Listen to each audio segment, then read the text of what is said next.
matters financial and geopolitical from a frontier. Thank you kindly for stopping by. I'm always grateful for that. Appreciate it. I was away on Friday in my hometown in Mombasa with Old Mutual. Most enjoyable visit it was as well, and therefore I do apologize for the failure of my podcast on Friday. Looking forward to Mindspeak this Saturday, 30th of April. We're back at the Intercontinental. If you don't know what Mindspeak is, take a look at the link, which is at the top of Rich Wrap-Ups, and gives you a flavor of what it's all about. We serve breakfast from 9:30 in the morning. We start at 10. We will be hosting the Kenya Bankers Chief Executive Officer, Habil Olaka, who's actually been a guest before on Mindspeak itself. Joshua Oigara, the CEO of Kenya Commercial Bank, and NIC Bank's Managing Director, John Gachora. The inspiration for Mindspeak came via these words, which were written at the entrance to the Mevlana's mausoleum in a place called Konya in Turkey. And as you enter, it says, "Come, come, whoever you are, wanderer, worshipper, lover of leaving, it doesn't matter. Ours is not a caravan of despair. Come, even if you have broken your vows 1,000 times. Come, yet again, come, come." Blew me away. It was a full moon, and we went in there, and it was just intoxicating. And that was one of the reasons that I thought, let's do something like Mindspeak. Anyone can come, engage, it's open, and it's been a phenomenal journey, it really has. R.I.P. Papa Wemba. This is a totemic DRC musician who passed away. William Blake, this comes via Shashi Tharoor, "To see a world in a grain of sand, and heaven in a wild flower. Hold infinity in the palm of your hands, or eternity in an hour." I like this quote from John Steinbeck. "A writer out of loneliness is trying to communicate like a distant star sending signals." John Steinbeck. I took this photograph, and it's yet to be decided exactly where it is, but it's on the outskirts of Mombasa as we're coming to fly in. I called it Port Reitz, but I might not be correct. But it gives you a flavor of Mombasa from the air. And then I took this photograph as we were taking off. Farewell, Mombasa. Had a tremendous time visiting. It was very hot. It's always like that just before the rains come. Dancing to Prince. Listen to this. We're all excited, but we don't know why. Maybe it's 'cause we're all gonna die. And when we do, what's it all for? You better live now before the Grim Reaper come knocking on your door. And leave you with two final quotations from Alexander Pushkin. "A deception that elevates us is dearer than a host of low truths." I still recall the wondrous moment when you appeared before my eyes, just like a fleeting apparition, just like pure beauty's distillation, he writes. And I like this photograph of Emilia Pechenkova, a Bulgarian Pomak, Bulgarian-speaking Muslim bride, as she poses, following the Jelena, or face-painting ceremony carried out by female guests and relatives in preparation for her 3-day wedding ceremony. I have 3 daughters, and they're growing up quickly. Political reflections, Kensington Palace. Prince George thanks Barack Obama for his rocking horse given to him when he was born. Looks a very happy photograph, doesn't it? And then a wisecracker says, firstly, that's up a photograph of President Obama leaning down to talk to the Prince. "I would like to apologize for Mr. Johnson's remarks, which were a real cheap shot in my view, which were unbefitting of a senior political statesman." Very clever. Volcanic eruption. Look at this photograph via NASA. Amazing, isn't it? Prince Mohammed, this is the Deputy Crown Prince, is today the power behind the world's most powerful throne. Western diplomats in Riyadh call him Mr. Everything. He's 31 years old. Look at this photograph of the private entrance of the Prince's weekend house in Riyadh. To interview the Deputy Crown Prince, you don't check in with the receptionist. The perimeter begins at a downtown Riyadh hotel, awaiting the call from the Office of Palace Protocol. The evening of March 30 is spent on standby. The word comes in at 8:30 p.m. 3 Mercedes-Benz arrive, even headed to an interview about thrift. There's no escaping decadence. The cars appear brand new, with seats wrapped in plastic and safety belts that have never been used. The caravan heads to the royal compound in Irka, a cluster of palaces surrounded by high white walls, where the king and some of his relatives live, including Prince Mohammed. Armed guards, checkpoints, and metal detectors are all bypassed. No one even checks IDs. He is the single most powerful figure in Saudi Arabia. I still feel that they're making decisions which are more based on a perception of an existential threat than on reality. And I think therefore these are poor decisions. Exclusive interview Seymour Hersh dishes on Saudi oil money bribes and the killing of Osama bin Laden. The Saudis bribed the Pakistanis, he says, not to tell us that the Pakistani government had bin Laden because they didn't want us interrogating bin Laden. That's my best guess. Because he would have talked to us probably.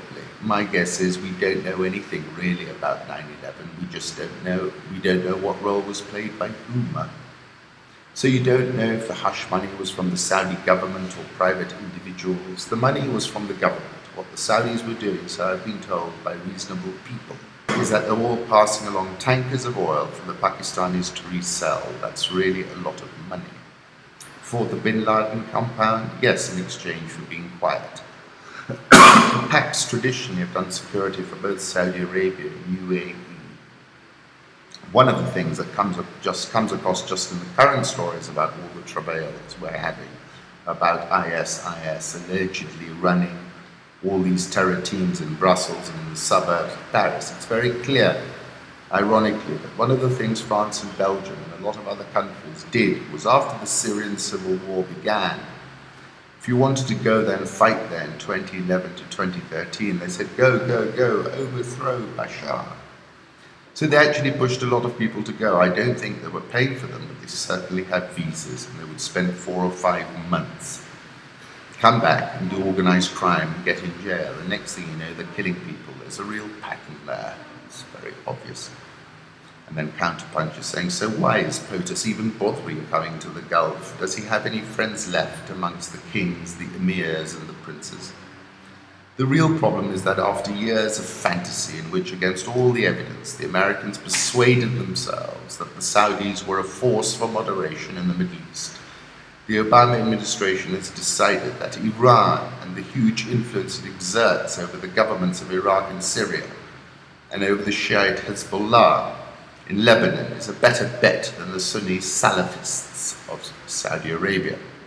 Hence the nuclear deal with Tehran's new leaders, the end of sanctions against Iran, and the slowly dawning realization among Sunnis that Washington is going to tolerate the continuation of Bashar al-Assad's rule in Damascus. Iran may, as it was under the Shah, become the policeman of the Gulf. I think that's where things are headed. The Saudis will have to share power with them. The US wants no more free riders, as Obama snottily described the Saudis supporting ISIS. I read a short story from the New Yorker over the weekend that this caught my attention. He had no idea how to talk to a child. So Eric, he said, what do you like to do? I like to kill, Eric said, and went back to pressing buttons. Shares of tech giants Google and Microsoft tumbled in after-hours trading as Q1 profits missed estimates. That was Friday. Let's move on to the currency markets. The euro 112.51. The dollar index is at 94.96. We've held above that key level of 93. We're looking as if we can push on. Japanese yen is at 111.27, Swissy 0.9769.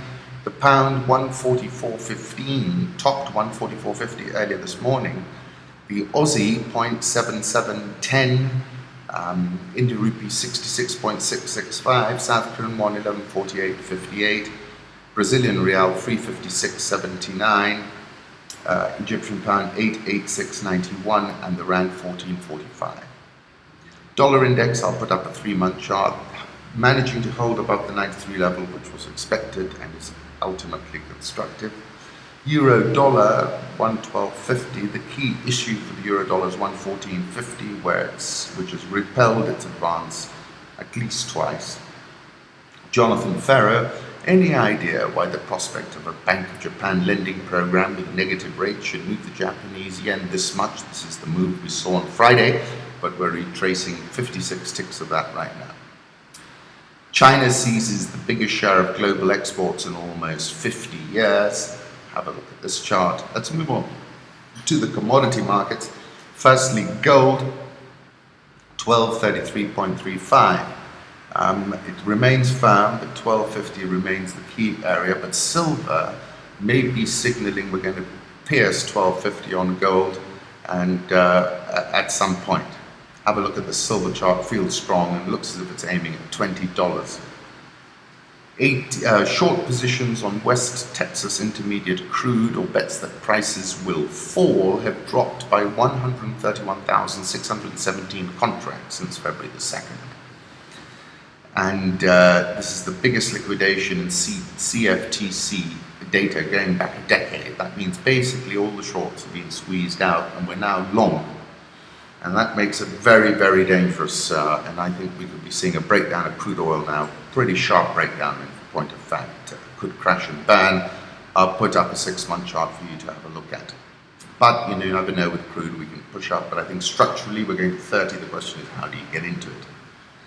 Frontier markets, Ranger Diaries. Antarctica is like nothing I've ever seen before. Beautiful desolation. Mark Hopp's photo capture Africa.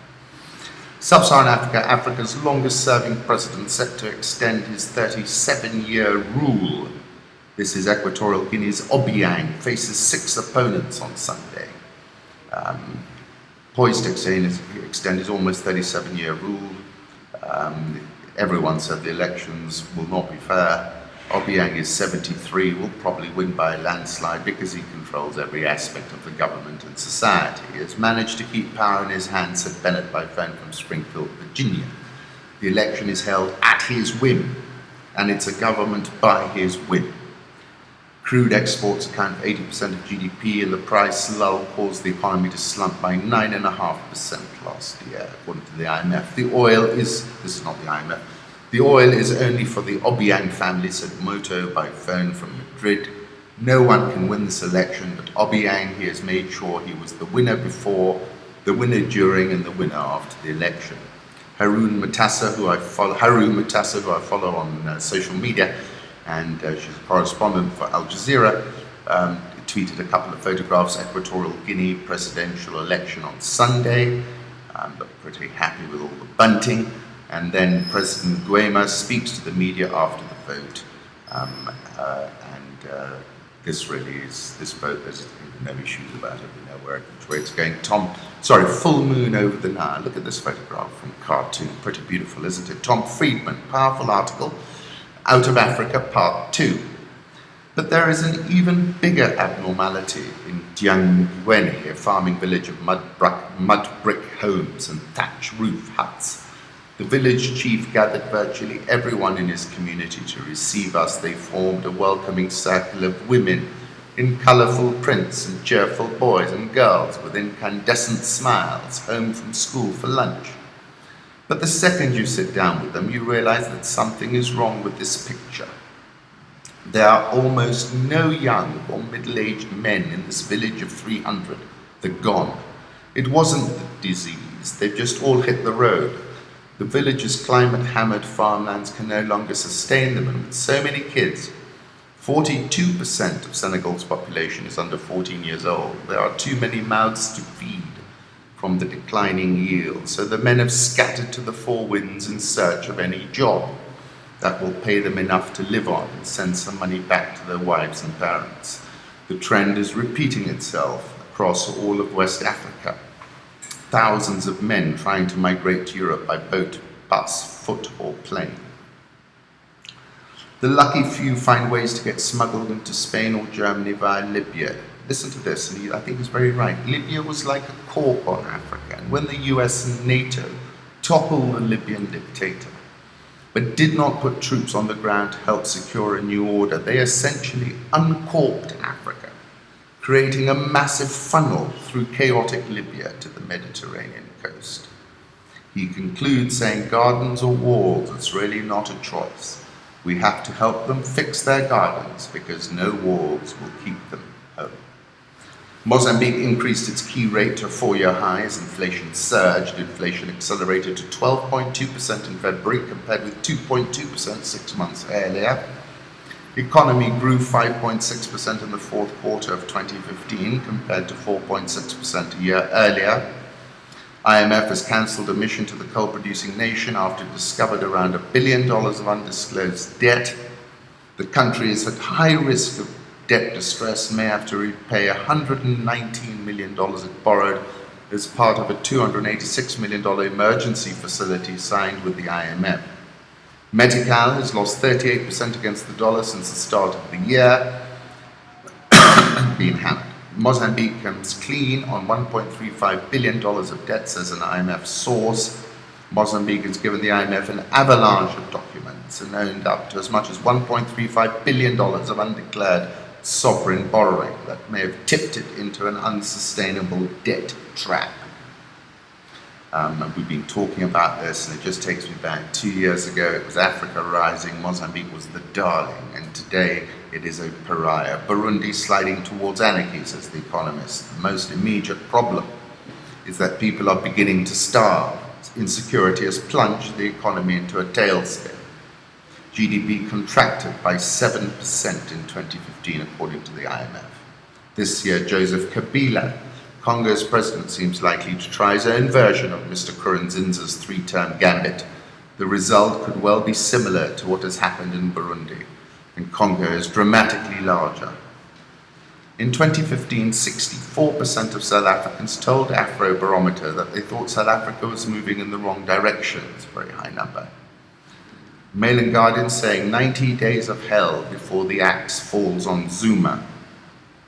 Julius Malema says he will remove Jacob Zuma through the barrel of a gun. They beat us up in Parliament and they send soldiers to places like Alexandra, where people are protesting. We will run out of patience very soon and we will remove this government through the barrel of a gun. Iran and South Africa have inked 8 cooperation MOUs. The president was visiting in Iran. South African oil share up 4.4% this year. Dollar rand 14.44. I think the rand is to sell here. But I was saying that from 1467. Egyptian EGX 30 up 10.53% year to date and in a bull market.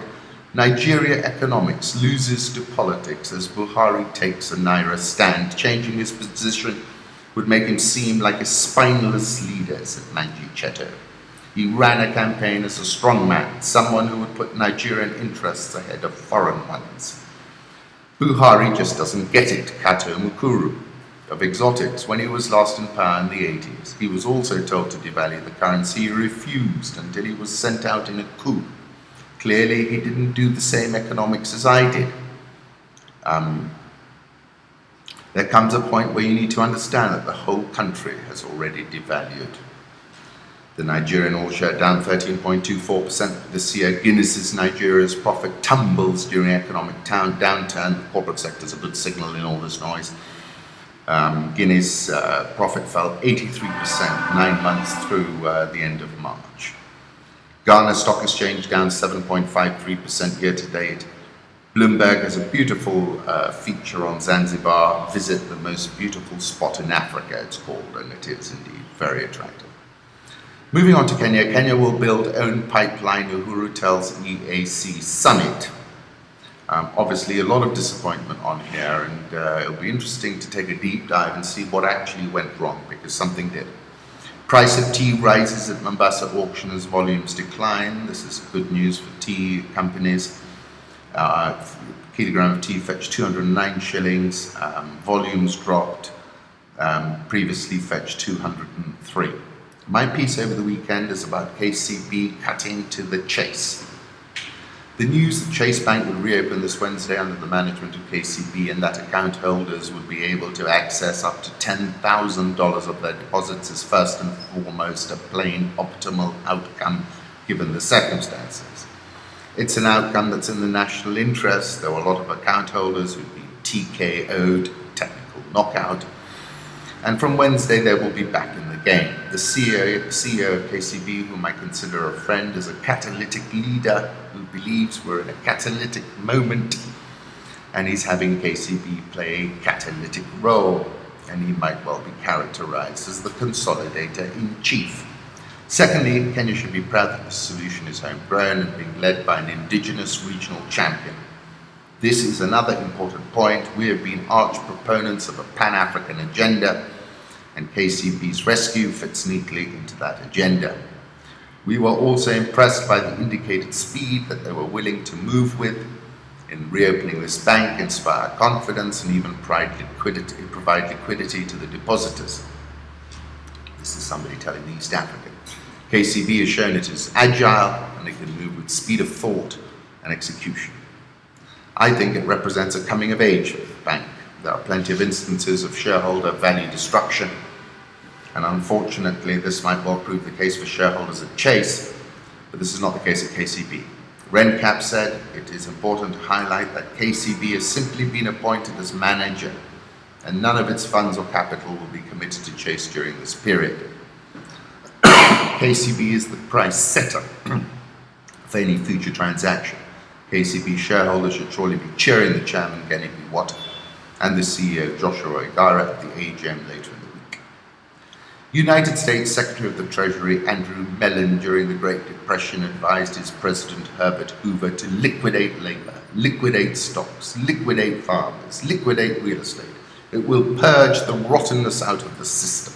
High costs of living and high living will come down. People will work harder, live a more moral life. Values will be adjusted, and enterprising people will pick up from less competent people.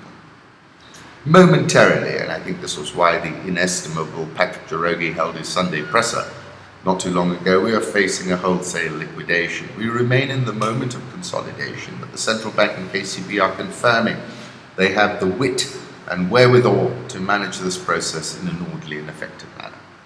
KCB share price is at a 2016 high. The link is on Rich Wrap-Ups if you want to look at it.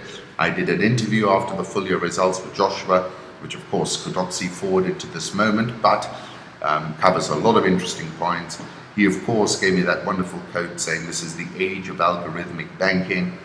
Safaricom, we put together a little teaser ahead of their full year results from 2011 to 2016. It's called A Journey of Value Creation. Have a look. Kenya shilling at an 8-month high of 101.17. Nairobi all share up 1.27% this year at a 20-month high. NSE 20 down 0.74% year to date. And once again, I wish you a tremendous week.